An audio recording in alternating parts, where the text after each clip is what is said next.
ቤዛ የሱራፌል ወደነ ሉላ ቤት መሄዱ እጅግ አሳስቧታል። ምክንያቱም ከሄደ እዛ ጋር እሷን ሊጎዳት ይችላል ብላ ስላሰበች እባክሽን ስትል ሳሮን ትለምናታለች።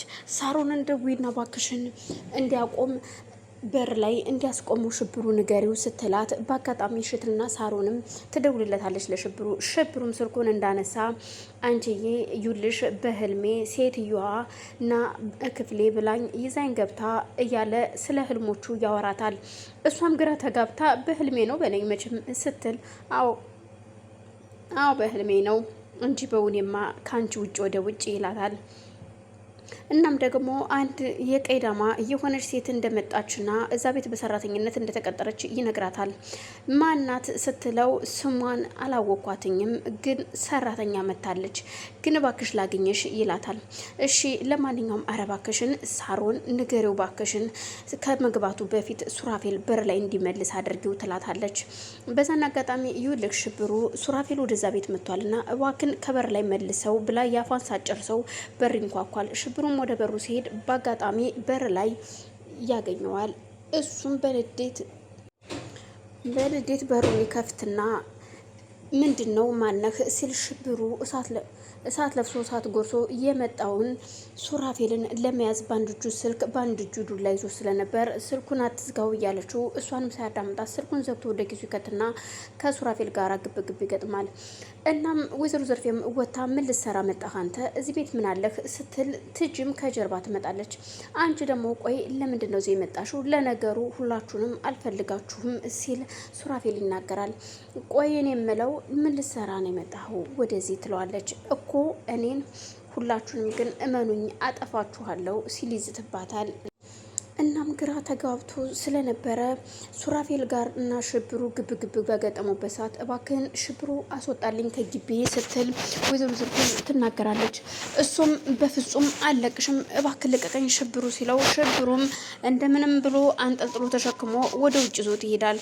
በዛን መሀል በሩን ትዘጋና ወይ ጉድ እኔማ ከዚህ ቤት አልወጣም እንዲፈለገ ነገር ቢሆን የጎዳና ኑሮ ሰልችቶኛል እንደምንም ብዬ እዚህ ቤት እኖራለሁ እንጂ መቼም አልወጣትም ስትል እዛ ማውራት ትጀምራለች ብቻዋን። ወደ ውስጥ ከገባች በኋላም በዛር መሀል እሷም ግራ ተጋብታ ወደ ውስጥ ገበረች። አንቺ ደግሞ ወደ ውስጥ ግቢ እና እሷም በዛ ግራ ተጋብታ ወይ ጉድ ቆይን የምልሽ ግን እንዴት ነው ነገሩ እንዴ ዘርፌ እንዴት ነው ስትል አንቺ ልጅ ከኔ ጋር አፍላፍ አትካፈች አፍላፍ አትመላለሺ ከዚህ ቤት እየመቆየት አላማው ካለሽ አፍሽን ዝጊ ስትል ታስፈራራት። ወይ ይቅርታ እሜቴ ይቅርታ ስትል የኔ መቤት የኔ መቤትን ጨምረሽ ነው ደግሞ መጠቀም ያለብሽ ነግሬሻለሁ ትጂ የመኖር ፍላጎቱ ካለሽ ስትል ትታቱ ወደ ውስጥ ትገባለች። ሉላም ተነስታ ሮቤል ጋር ቀጠሮ ስለነበራቸው ሮቤል ጋር ሄዳለች። ሮቤል ቤቱን አስተካክሎ ምግብ አሰርቶ ብዙ ነገሮችን አስተካክሎ ወደ ቤቱ ይዟት ይሄዳል። ግን ሉላ ለሆነ ነገር አቅዳ ምክንያቱም እንደሚያሳድራት ስለምታውቅ መጠቀም ያለባትን ነገር ለመጠቀም ዝግጁ ነበረች። እሷም ሜዳ ምግቡን ጠረጴዛውን ስታይ እንደገባች በር ላይ ጠረጴዛው ላይ ነበር አይኗ የተወረወረውና አልገባኝም እዚህ ቤት ሰርፕራይዝ ሊያደርግህ የፈለገ ሰው አለ ልበል በምሽት ቤትክ በጣም አምሯል ምንድነው ነገሩ ስትል አዎ ግድ ነው አንቺን ሰርፕራይዝ ለማድረግ ነው ይሄም ግን ሲያንስብሽ ነው በቂ አይደለም ይላታል። አልገባኝም ግን እንዴት ነው ነገሩ ምንድነው ምግቡን ማን የሰራው ስትለው ማን የሰራው ይመስልሻል? መቼም አንተ አይደለህም ስትል ያው እንግዲህ እኔም ልሆን እችላለሁ ምን ችግር አለ ብለሽ ነው ላንቺ ያልሆንኩት ነገር የለም ይላታል። እሷም ግራ ተጋብታ ለማንኛውም እስኪ ምግቡን እንቅመሰውና የማይጣፍጥ ከሆነ አንተ ነህ ማለት ነው የሚጣፍጥ ከሆነ ደግሞ ስትለው ያው ላንቺ ስል ጎበዝና ታታሪ የሆነች ሼፍ ቀጥሬ ያለው ይላታል። እውነትህን ነው ስትለው አዎ። እናም በዛ መሀል ምግባቸው ላይ ቁጭ ብለው እየበሉ ያለ እሱ መጠጥ እየጠጣ እሷ ግን ውሃ ነበር ምክንያቱም ነፍሰ ጡር ስለሆነች ስለማይፈቀድላት ምግቡም እንደሚጣፍጥ ትነግረዋለች። አንተ እንዳልሰራኸው ተመስክሮልሃል ስትለው ላጉርስሽ ሲል ሲያጎርሳት ሮቤል ግን ይቅርታ አድርግልኝና እኔ ጉርሻ አልወድም፣ ግን ላሁን ልጉረስልህ፣ ሌላ ጊዜ ድጋሚ ግን እንዳታጎርሰኝ፣ እኔ ጉርሻ አላቅም መጉረስም አልወድም ስትለው እሺ ይላትና አንዴ እንዳጎረሳት እሷም ታጎርሰዋለች። እሷ ስታጎርሰው ግን በጣም ይደነግጥና ዋው እንዴት ደስ የሚል ነገር ነው ይላል። በዛን መሀል ምግቡን በልተው ጠጥተው ከጨረሱም በኋላ ስልክ በአጋጣሚ ሲደወልለት ሰላም ሰላም፣ ውድና የተከበራችሁ የመግድ ቤተሰቦች እንዴት ናችሁ? ደህና ናችሁ ወይ? ውድ ቤተሰቦቼ ስትገቡ ላይክ፣ ሼር፣ ሰብስክራይብ እያደረጋችሁ እንድታበረታቱኝ በአክብሮት እጠይቃለሁኝ። ሁላችሁም እንድታበረታቱኝ ይፈልጋለሁ ቤተሰብ። በዛን መሀል ሮቤልም ስልክ ለማንሳት ወደ ውጭ ይወጣል። ወደ ውጭ በወጣበት ሰዓት እሷም በሩ ላይ ሂዳ ተደግፋ የቹና ራቅ ብሎ ከእሷ ጋር ስልክ እያወራ እንደሆነ ስታቅ በሩን ዘግታ ተመልሳ ትገባና በኪሷ የያዘችውን መድኃኒት ማለትም እንቅልፍ የሚያስተኛውን መድኃኒት የሚጠጣበት ላይ ትጨምርበትና ምንም እንዳልተፈጠረ ሆና ቁጭ ብላ ትጠብቀዋለች። እሱም መጠጡን ይዞት ወደ ሶፋ ይሄዱና ቁጭ ብለው አንድ ሁለት እያሉ እየተጨዋወቱ እያለ ያው ማንኛውም ሰው የሚያሳልፈውን ምሽት ብናሳልፍ ደስ ይለኝ ነበር ይላታል። ያው እቤትህ መጥቻለሁ እምቢ ብልም ያው በግዴታ መሆኑ የማይቀር ነውና ምንም ችግር የለውም ስትል እሷን ፈቃደኛ ትሆናለች። ግን እሱ የጠጣት መጠጥ ራሱን አስቶ እንቅልፍ ለቆበት ነበረ።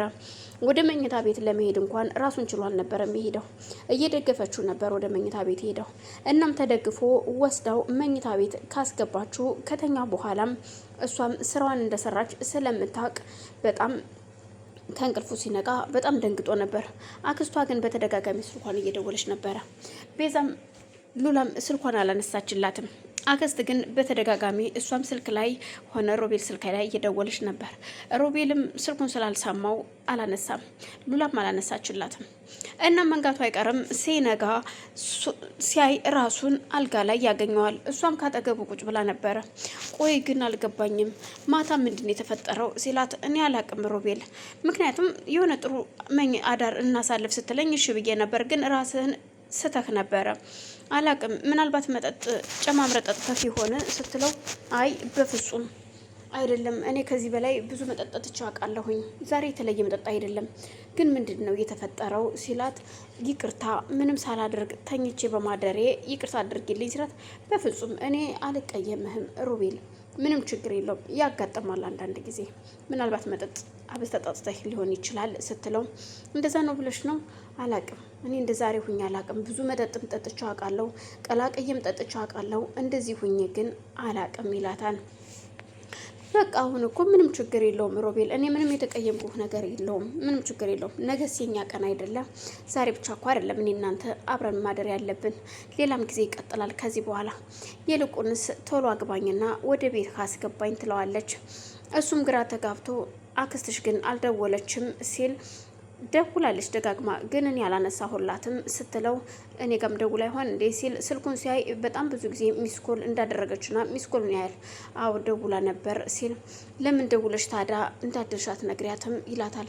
እንደውም ንገራት አንተ አብረን እንዳደርን እንድትነግራት ስትለው ለምን ሲል ይመልስላታል። በቃ ንገራት ምንም አታመጣም፣ እንግዳውስ እሺ ለማንኛውም አሁን ቁርስ ልስራለህና በልተን ከዛ እንሄዳለን ስትል እሺ ትልና እሷም ወደ ኪችን ቁርስ ለመስራት ትሄዳለች። ምርጫ ስትሰጠውም አንቺ የምትወጁን ምግብ ስሪ ችግር የለውም ይላታል። እሷም ምግቧን እየሰራች ስለነበር ሮቤልም እያነሳት እያለ የሉላ አክስት ትደውልላታለች።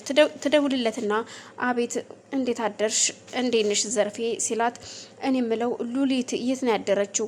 ሉላ እኛ ጋር ነው ያደረችው፣ ያው ማታ ትንሽ መሽቶ ስለነበር የእንግዳ ክፍል ነው ያደረችው፣ ምንም አልተፈጠረም አትስኪ ሲላት እሷ